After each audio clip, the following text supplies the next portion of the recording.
কি বলদা, এদের সব ভোট কেটে গেছে, সব এসে আমার কাছে অভিযোগ করছে সকলের ভোট ঠিক করে দিতে হবে। কিন্তু আমি বলতে চাই কোনো চিন্তার কিছু ব্যাপার নেই, ঠিক আছে?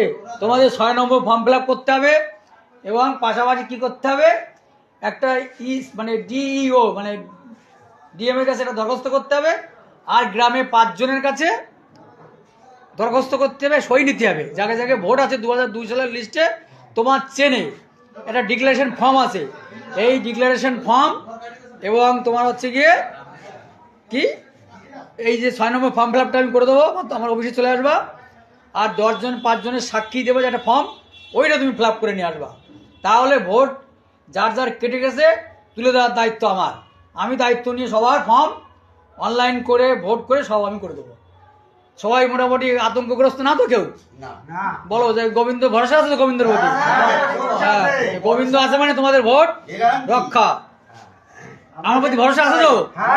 একটা ভোটও কাটা যাবে না তোমাদের, একটা ভোটও আছে কাটা যাবে না। আমরা ভোট ডিএম অফিসে ধর্ণা দিয়ে তোমাদের ভোট তুলে দেবো। আমরা গোবিন্দ ভাইয়ের পাশে আছি। হ্যাঁ ঠিক, সবসময় গোবিন্দ ভাইয়ের পাশে থাকবো। হ্যাঁ গোবিন্দ প্রতি ভরসা আছে, আমাদের ভোট উঠবে। ঠিক আছে, चैनल को सब्सक्राइब करो पहले। हाँ जल्दी करो, मुझे पता है कि आप लोग नहीं करते, वीडियो देखते हो लेकिन सब्सक्राइब नहीं करते। लाल कलर का बटन नहीं से दबाओ, जल्दी दबाओ।